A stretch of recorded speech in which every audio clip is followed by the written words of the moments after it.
Welcome to the Nomad Futurist podcast, where ideas shape the future and visionaries redefine what's possible. Join us as we dive deep into the evolution of technology, society, and human potential, spotlighting the voices driving change and reimagining our world. Connect with us and join us at media.nomadfuturist.org. The future is a story we write together. Let's kick it off. Here are your hosts, Phil and Nabeel. Hello. Welcome to Nomad Futurist. This is your co-host, Nabeel Mahmood, calling in from Scottsdale, Arizona. This is your co-host, Phillip Koblence, calling in from Montclair, New Jersey.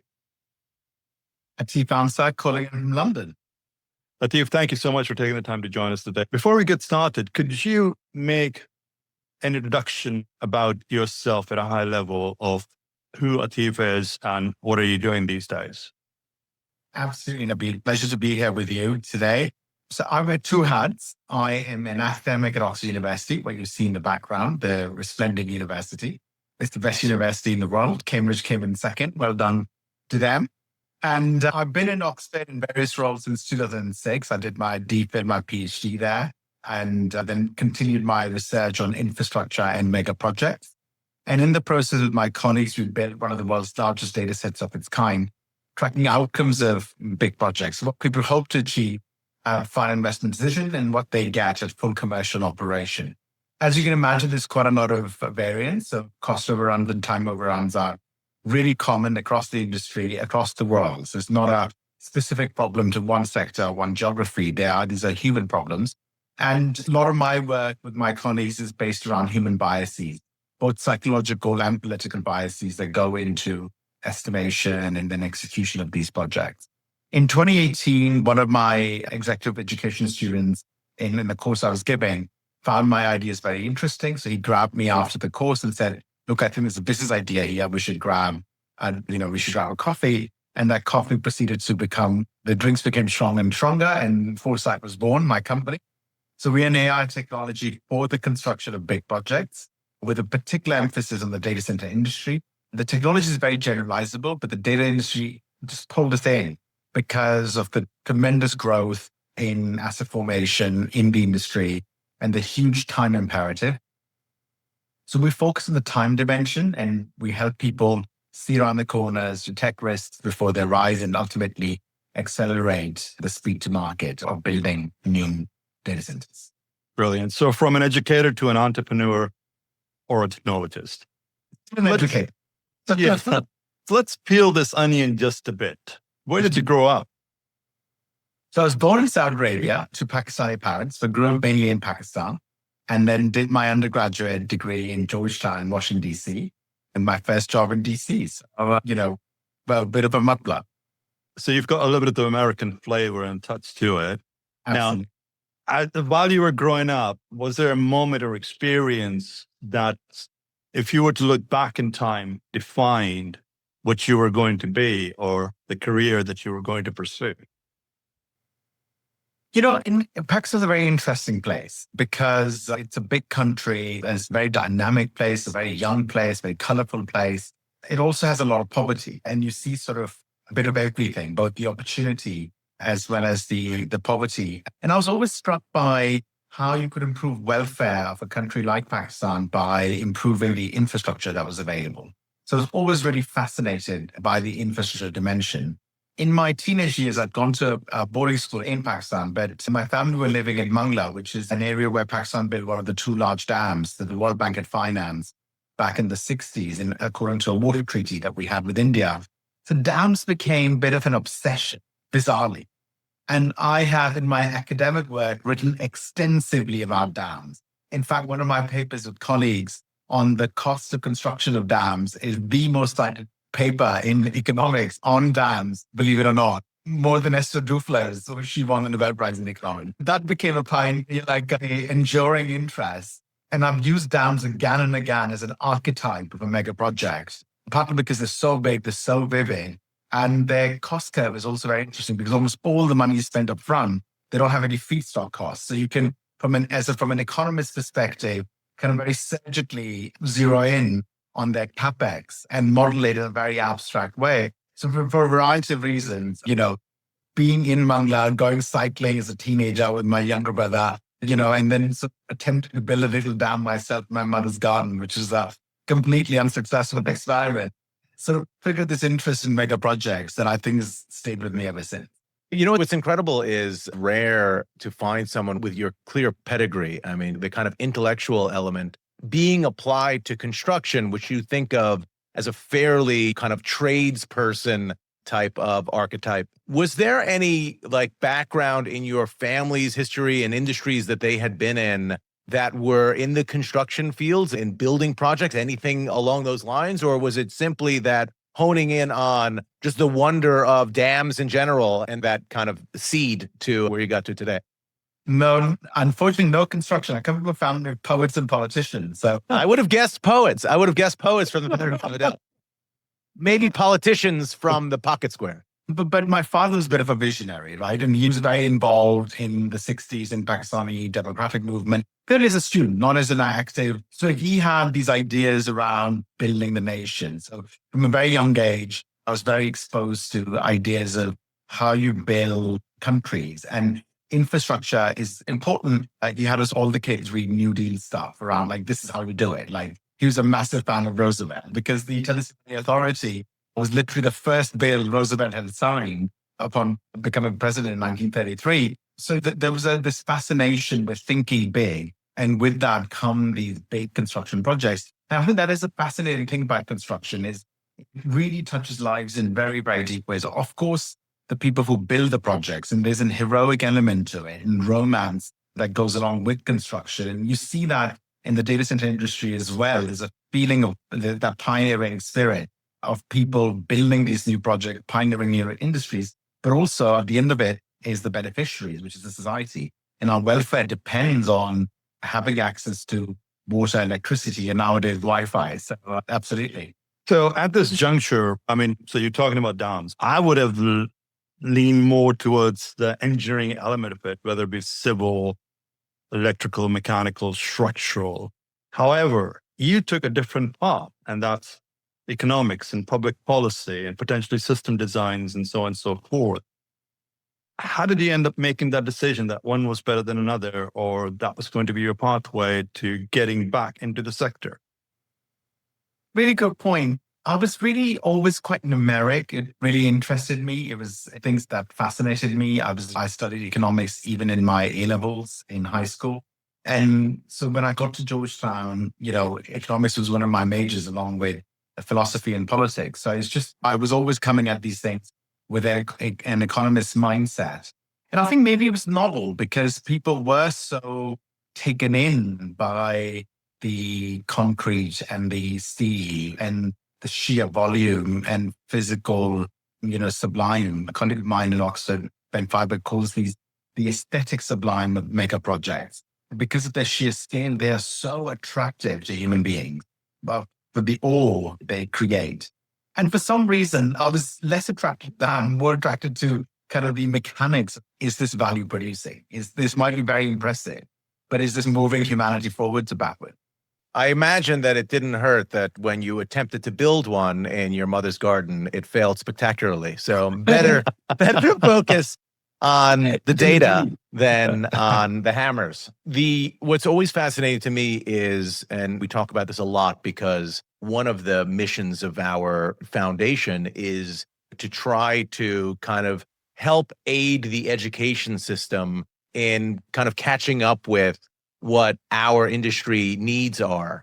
And in large part, some of those problems are that there aren't enough people because of the kind of how young our industry is teaching what it is we do. So I'm always fascinated by people that were in the teaching sphere and then, have come into the kind of entrepreneurial and building a business. So I guess before we get to what brought you into the entrepreneurial world, what made you decide to go from an econ and political science major into kind of academics? Was that always desire, even with the passion for dams? Very good question, Phil. So my first job right out of college was at the World Bank in Washington, D.C.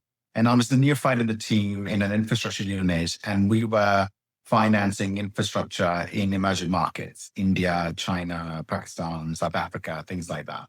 And my job was often to put together the budgets, the procurement plans, the Gantt charts, things of that nature. And it's hard work. And I learned a lot. And then I'd eventually accompany my boss and other team members on what the World Bank calls mission. And these are delegations of World Bank lending officers basically going to check up on the projects that they finance. Ultimately, the World Bank lends money to government. And so the sovereign borrowers implement the projects. So they are the implementing agencies. And the World Bank supervision missions kind of check up and make sure that the money is being spent appropriately and it's not leaking. And in these supervision missions, I couldn't help but get the very strong sense that these projects were not going very well. And despite all the smudging and smoothing, diplomatic smoothing that was taking place, I'd always ask my boss impertinent questions like, hey, this is not going so well. Like, what's going on? And she'd jokingly slap my wrist and be like, young man, don't ask these impertinent questions. It's going to help in your career. But I persisted. I remember very distinctly sitting on the steps of the Lincoln Memorial and talking to another friend of mine also at the World Bank. And she had a degree from MIT. And I'm like, Holly, wouldn't be this amazing if we could somehow combine the entire investment portfolio of the World Bank and look at the initial investment we promised to make and what the overall cost ended up being and what the difference was. And she sort of shrugged her shoulders and went, who would give you that data? And I just got into my head that would be my PhD. So I went to Oxford to do that as a PhD. And when I first published my paper, looking at many of them were World Bank finance stamps, Holly sent me an email saying, you fucking did it. Damn you, Atif, you did it. Right. That's amazing. This idea of a phenomenon. And frankly, I had the PhD to the World Bank is like an MBA to the investment bank. So my original intention was I'll do a PhD, I'll study this phenomenon much more deeply, and I'd go back and be useful back to the World Bank and try and help them improve their project delivery. Because You'll become the one slapping hands. no, and I think that, and but also one encouraging better performance. Because one of the key lessons I learned at the World Bank was developing countries don't have good quality infrastructure, not because of lack of capital, which is my original hypothesis. They don't have infrastructure because they need more capability. Going back to your point around skills and education. And that's what I learned in my PhD, and hence my interest in becoming an educator. It's actually because money is cheap, skill is expensive. That's our goal. That's what we're trying to accomplish. Tremendous respect for what you guys are doing. So let's talk a little bit about, the curiosity element. You've been academic. You are an entrepreneur now. How do you stay curious, and where do you go when you need to recharge intellectually? What does Atif do? Excellent. I listen to a lot of books. So I take long walks and listen to a lot of books, and I read, or because I listen more than read, partly to put in my steps. And, you learn really unusual things from different places. So right now I'm reading a book called Remains of the Day by Ishiguro. And I picked up one of his books called Clara and the Sun, which is about an artificial intelligence robot. It's an artificial friend. And because I'm curious about AI, and that book was so moving. I'm basically reading his entire corpus. It's about 7 novels he's written. He's a Nobel laureate now in literature. And you learn really interesting things by reading. It's an obvious statement to make, but I think books contain timeless knowledge. And I think reading widely. So that would be one of my key messages to any viewer at any stage in their lives, is to read voraciously. And I think second, which is how we met as well, Nabeel, is going to conferences. So this was a piece of advice given to me by a professor of mine, Elaine Romanelli at Georgetown. And I'd gone to see her. I was in my junior year at Georgetown, feeling a bit lost about life. And I went to see her. And she's like, what are you interested in? Things like that. I mentioned construction. And she said, look, read trade journals and go to trade shows and meet people, talk to them, ask them lots of questions about what they do. One of the questions, she was a business school professor. She said, ask people how they make money. It's a great way to learn about the world. So I think those are my top 3 ports of call is read widely and potentially outside your domain, read your trade journals, journals of your industry, and go to conferences, meet people and ask and quiz them about how they do what they do. The age-old question that I've always had, which I think you are perfectly situated to answer, is whether listening to a book counts as reading a book. So, that's always been, now that there are so many available, Audible and all these kind of book reading podcasts and stuff. Does it count? Is it the same thing? Do you qualify it the same when you listen to a book as reading a book? Because it seems redundant to read something that you've already listened to. But well, everybody's different, right? It's about whatever. it's another PhD in your future trying to Exactly. determine whether listening to a book is the new reading. But Yeah, if somebody comes up to you and says, I just read Dostoevsky, and you've only listened to it, do you say I've read it? Or do you say I've heard it? I said read in apostrophe. Right. All right. I think you are well situated to be the final answer on this thing. So I'm going to take that. You can now listen to books. You don't have to just read them. Or you can just, I've read it. So on that note, what's something you're currently learning, exploring, or thinking about? So I think I'm thinking a lot about what it means to be great at one profession and any profession. It remains of the day is interesting because it's the narrative artifice of the novel is how do you become a great battler? Because it's being narrated by a battler. And he's an English battler who worked with one of the great lords of the time, who brokered a peace treaty and things like that. But that's kind of like the artifice is really how does one become great at anything? And it turns out that requires huge mental focus and these notions, again, of Ishiguro around dignity. So how do you bring dignity to managing projects, for example? And it turns out these are very hard problems because often people fall into profession and becomes kind of a means to an end rather than a true calling of what they're trying to do. So I'm interested in really in questions of what does it mean to be an elite project professional? You bring a very interesting point. I mean, 99.99% of the people that are in the data infrastructure space have fallen into this sector purely by an accident.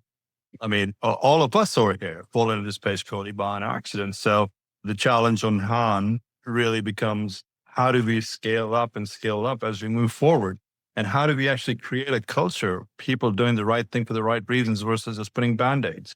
And that could be from capital losses to faking the carbon neutrality or carbon and sustainability initiatives. Absolutely. And I think that is what separates greatness. Like greatness is real, whereas other people role play, like not great professions role play. And the minute the going gets tough, they drop the facade and reveal like their private facade. And so in a way, I'm interested in these questions. And I'm interested because, for example, building data centers is incredibly hard work. And there's lots really hardworking people in the industry. But equally, there's also examples of lots of very badly run projects.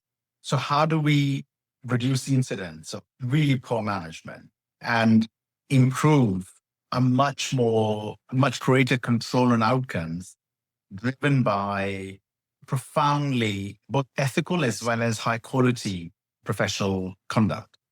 I think there's something really powerful about like looking outside of your bubble, not focusing on just the project that you're working on, but understanding what makes great projects work and what makes poor projects fail. And then taking that kind of 30,000 and then 20,000 and then 10,000 foot view, understanding why decisions are made, understanding how to both extract data, because every one of those things has data points that if you had the ability to analyze that data and broad enough sets, there is so much predictability in how these things go that you would have been able to predict that a project would have gone awry. But when you're in it just feels like you're reacting as opposed to actually understanding why different things happen. So I think that level of analysis is sometimes lost on people that are so focused on not admitting that there's an issue when there clearly is, and not really having the infrastructure to be able to actually analyze the various data sets that you wouldn't otherwise see. I noticed you're wearing what I can only imagine is an Aura ring. I'm wearing as well, right? So, and which Nabeel is wearing as well. Apparently, he's married to his Aura ring. So, right. So, I used to wear it on the same finger, and then my wife was like, "I don't want people to think that that's the wedding ring." And so, even in our daily lives, just the idea that I am looking at an app that is telling me maybe it's time for you to stretch your legs a bit. Maybe you didn't get as well a sleep last night as you might have otherwise gotten. Maybe there's something that is predicating a 0.5 increase in your body temperature that is you're predicting. And then if you apply that across industries, across these gigantic projects, it just seems so valuable. I think there's a fear that AI is going to replace a significant portion of our workforce. But if you put that aside, and that very well may be true, the increase in productivity, the increase in understanding the dynamics of all these things so that you can avoid catastrophes and issues of the past, it's just a fascinating kind of worldview as to how data becomes, as Nabeel calls it, the new oil. But I think you're absolutely spot on. One thing my research has shown again and again is not great performance is characterized by drift, by this reactive mindset. Psychologists have very nice terms for a lot of these biases, like the ostrich effect. So not great professional, when faced by risk, put their head in the sand, right? Greatness, on the other hand, as a professional person in the project delivery environment, is about being proactive. So we call foresight for a reason. It's about being able to see around the corners and be able to visualize what that future might look like, and often involves debiasing yourself with data. So 9 out of 10 data center projects run over time. The average overrun is 34%. A poor project manager is going to convince themselves that those statistics don't apply to them. A great project manager, on the other hand, is going to say, these statistics are real. I'm going to take them seriously, and I'm going to take proactive, counterintuitive moves. Line, exposing myself to greater accountability, reporting proactively issues that may cause delay up and down the chain, rather than pretend they don't exist. So in a way, you're absolutely right that being stuck in a reactive doom loop is a sign, a red flag. And equally, people that are using data to then be able to say, okay, I didn't sleep so well last night. I'm still going to power through the day, but maybe I'll take it a little easier in my workout, and they can make those very choice decisions.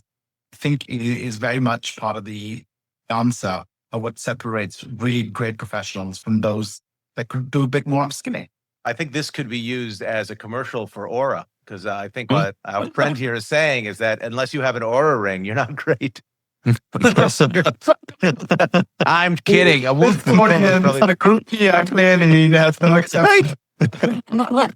It's the circle of aura, or the aura, the aura circle. It's the aura. Aura.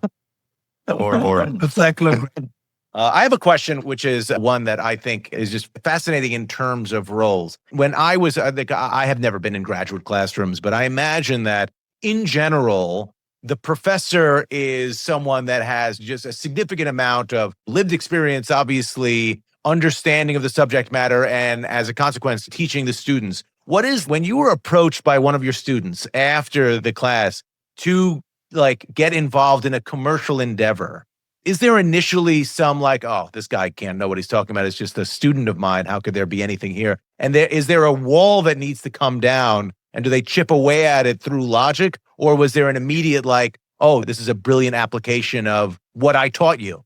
Just make sure you realize that I taught you that. So Don Schoen was this amazing academic at MIT and wrote a book called The Reflective Practitioner back in the 80s. And he's got this very nice model around what makes people excellent, what makes people great at their jobs, right? And what makes one a reflective practitioner. And his idea is that you need to be an expert at theory. So you need to understand the scholarship really well. And you need to be an expert at practice. So once you have the combination of the two, expertise at the academic work and expertise at the practice, you can become a master builder. And we call master builder as a gender neutral term, the way Romans, in fact, used it. And I think that's sort of the idea. So one of the key things I pride myself, because I teach at a business school, is not just to be a theoretician, because that makes you quite a boring person. And a lot of the times theory alone does not work in the world. So I personally like this combination, and I had been doing quite a lot of that. So I had a pretty steady consulting practice, even in my far more active teaching years at Oxford, just to make sure that I wasn't just theorizing, but I was very much in the fray, delivering projects, putting on hard hats, turning up to sites, doing, reviews, meeting with project teams, so on and so forth. So I think with my co-founder as well, but it's a matter of accents, right? So my accent was a little bit on the theory side of things, a little bit less on the practice side of things. His accent was more on the practice side of things. He'd built nearly 1 million square meters of property around the world. But I think it was a meeting of minds in that sense of being able to balance both academic rigor, but also kind of practical notes for delivering things. And did you know it right away? Like once you had that initial coffee before the drinks started getting stronger, did you know right away that there was something there? Yeah, absolutely. I think that the drinks certainly lubricated liquidity. I quit. I'm moving to New York. And it's not for me, Igor, it's for you. Right. And a friend of mine always, no good story began with, I finished my dinner, I went to bed at 9:30 p.m. So going back to the whole entrepreneurial piece, you grew up in a family of politicians and poets. Where do you get that entrepreneurial fuel or the desire to take that risk? I think everybody, again, Pakistani culture is very entrepreneurial. So going back to my dad, he taking risks and building property in Pakistan. He was very entrepreneurial himself. Other examples in the family, like everybody had launched businesses. And even my other sister built a string of businesses from a Subway franchise to a gyms. It was like a symbiotic relationship. Fatten people up downstairs and send them up at the gym upstairs.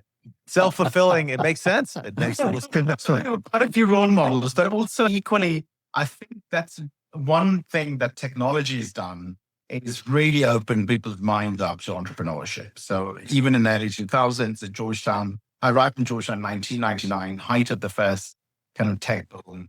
And I think that's where you couldn't help but feel the pull towards entrepreneurship. And I think that's where the seed, both in my family history, but also in the broader zeitgeist, shaped my thinking. So I think even though I took perhaps the very navy route of going into academia, I think there was always a pirate inside me and it just needed the right moment to come out. They need some lubrication. We could take this metaphor to dangerous places. When you were at the World Bank, you traveled to all these places. And how much of that kind of exposure to other cultures do you think informed the way you see businesses operate in different regions? And what did that kind of tell you about how there is no one size fits all? Or do you think there is a one size fits all approach to how projects are done, say, in Asia versus Europe versus North America or South America, et cetera? The travel, particularly in that structured profession setting, was hugely eye-opening for me. And I learned so much from so many people, just looking at, and I think the time I spent in mainland China in the mid-2000s was transformational. China hadn't opened up. The World Bank didn't finance any projects in China until 1988. So the first core projects was in 1988, almost 10 years after the opening, under Deng Xiaoping. And by mid-2000s, China was a very big borrower. China has been borrowing money from the World Bank for a long time now. It's in fact one of the largest lenders or donors now. So it was really transformational, partly because the projects get done so quickly. And one of my colleagues, one of my Chinese colleagues said to me, is like, hey, you guys do very linear projects in the West. We do projects non-linear. And you see evidence of that. So things happen. People descend upon project sites like absolute furies. And a lot of these projects get done about half the time, if not even quicker. It wouldn't necessarily fit our regulation around safety, labor protection, all of that. But purely from a human cultural endeavor perspective, there's a lot to learn, from these various cultures. And I think it just it kind of created, in my mind, some ideas around blueprints around what good performance looks like. One thing I also discovered is that good performance is actually simple. It usually people who are really good at what they do make very few moves. They don't make like a lot of moves. So you wouldn't see like an amazing samurai doing a windmill. It's a very clean motion. And you see that across any profession is people who are really good at what they do are quite calm, quite collected, and make few very impactful moves. And I began to see that across cultures as well, that despite differences, there is a commonality to what tremendous progress looks like. Yeah, I think people generally suggest that the projects in China that get done more quickly get done as a consequence of a political system that doesn't fit our model of political system. The concept that there is a cultural approach to how they do things and an ethos that might be able to be applied to projects that we do here without having to have a substantial change in overall kind of political structure is also a fascinating one, because there's no doubt that from a technical advancement perspective, from the sheer infrastructure perspective, the scale of projects, whether it's high-speed trains or bridges or any of those things, it's really difficult to believe that we will be able to catch up when it takes us, I mean, you'll see this when you come to New York, it takes us decades to retrofit an airport. And even then, it's not particularly impressive. It's some of the highest traveled places on the planet. What people are trying to have is deep purpose around building their own nation, right? And that belief propels tremendous action. And in a completely different, I spent a lot of time in Israel because half my team is in Israel. You see a very similar vibe, completely different political system, completely different context. But again, this tremendous desire, kind of an intrinsic motivation to build the nation. And that propels far faster delivery because people are motivated to, and they're very intentional, very purposeful to get these things done. And where you don't have that, it just becomes, again, drip takes over. When there isn't that intention, that purposefulness. And it feels like there's an element of what the flip side of that purposefulness is, some sort of like self-aggrandizement where it's for the good. I'm not making a political statement here, but there's an entirely cultural ethos when everyone has a stake in for the good of society as opposed to the good of an individual business or an individual proprietor.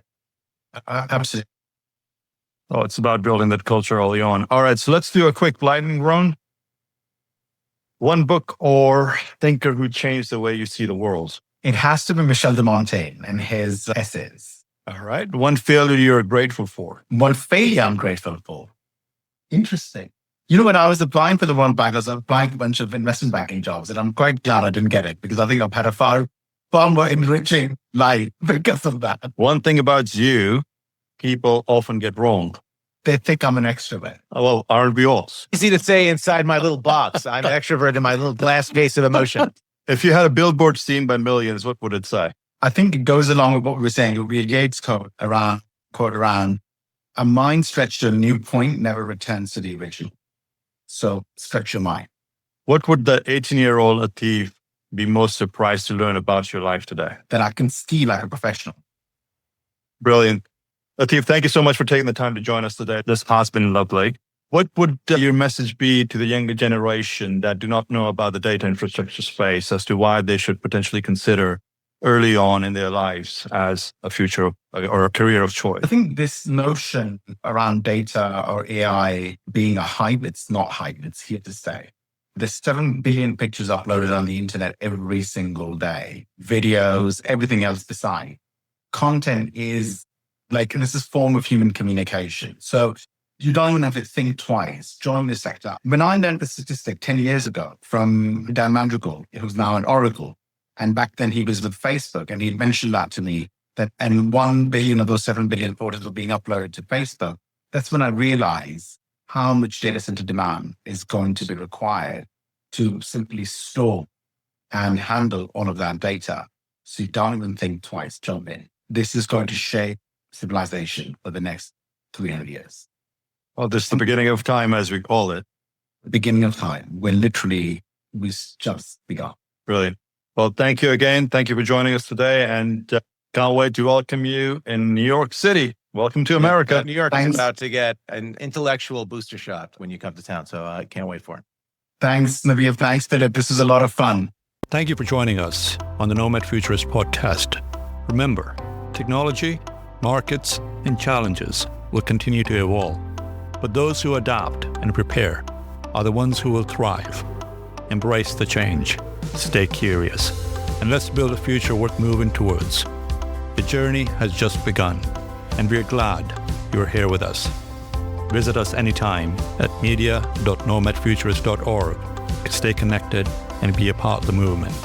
Until next time, keep exploring.